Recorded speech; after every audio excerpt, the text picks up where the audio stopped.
Hi everybody, welcome back.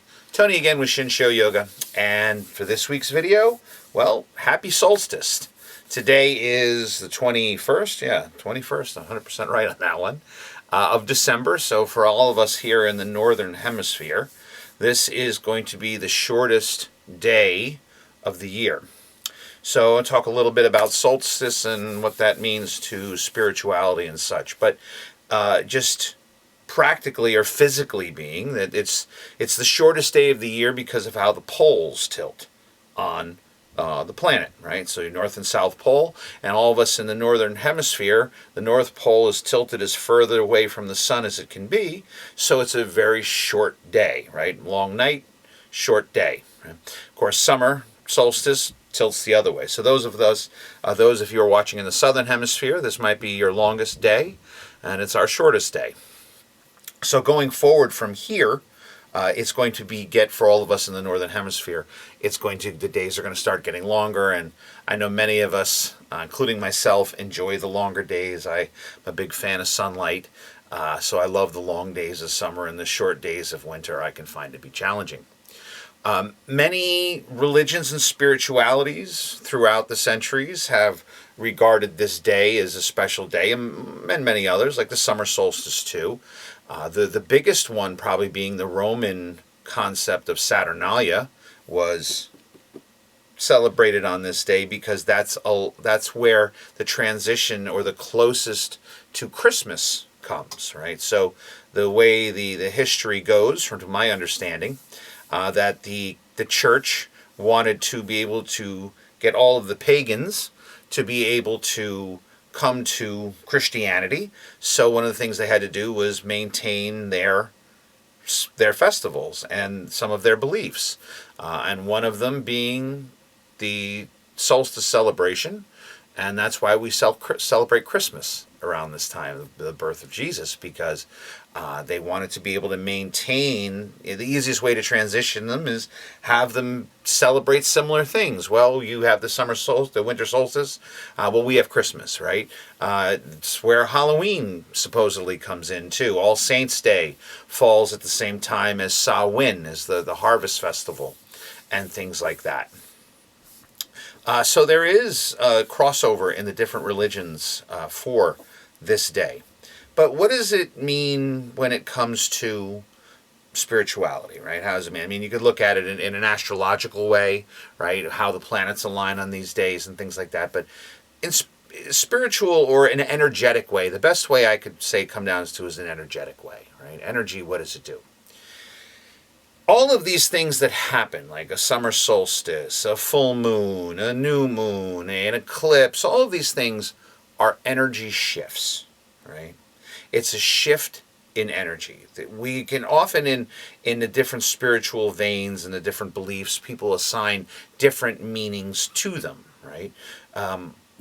But in general, it's an energy shift. And this is usually across all of these beliefs viewed as a rebirth, a time of rebirth. So it's as the shortest day of the year. It's when the sun will die and be reborn. From here now the days start getting longer, and then the summer solstice, that changes, they start getting shorter again until the winter solstice and the days start getting longer. So this is often viewed as the rebirth of the sun.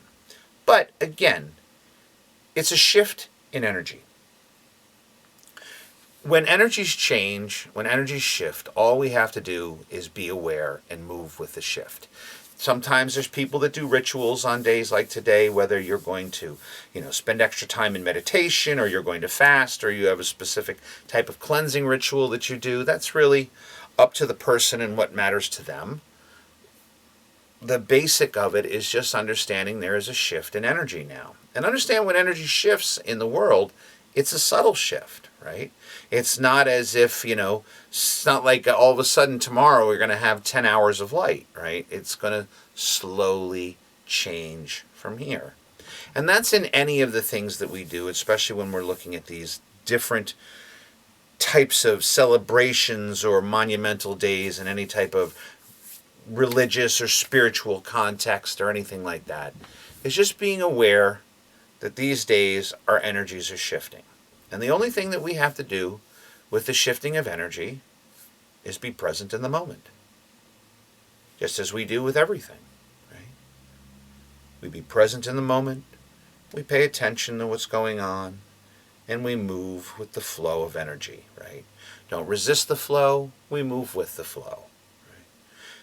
So, with this solstice that we have today, coming up now, and you're wondering, should I do something for it? Maybe you've thought about it, maybe it was a question. All you have to do is be present. Be present, pay attention to the energy as it shifts, and move with it. How do you do that, you may say? Well, that's, once again, it comes back to the same thing. It comes back to these practices. It comes back to meditation. It comes back to our yoga practice, right? The yoga practice that I offer, right, which I feel is more of a traditional style, is more of a meditative style of practice. That doesn't mean that we don't move and that we don't build our bodies and that we don't get our blood moving. We do all of that, but it's what we do here that matters. It's moving through our practice, following our breath, letting our thoughts arise, letting them pass by, and returning to the breath. The same thing we do as our meditation cushion. When we practice Zazen like I do, right? We breathe and we follow our breath and we let the thoughts arise and we let them pass by and we return to the breath and we just notice. We just pay attention and notice, and we don't judge, right? And any time that we are being taken out of being present in the moment, we just come back to our breath and be present in the moment. That's all we have to do.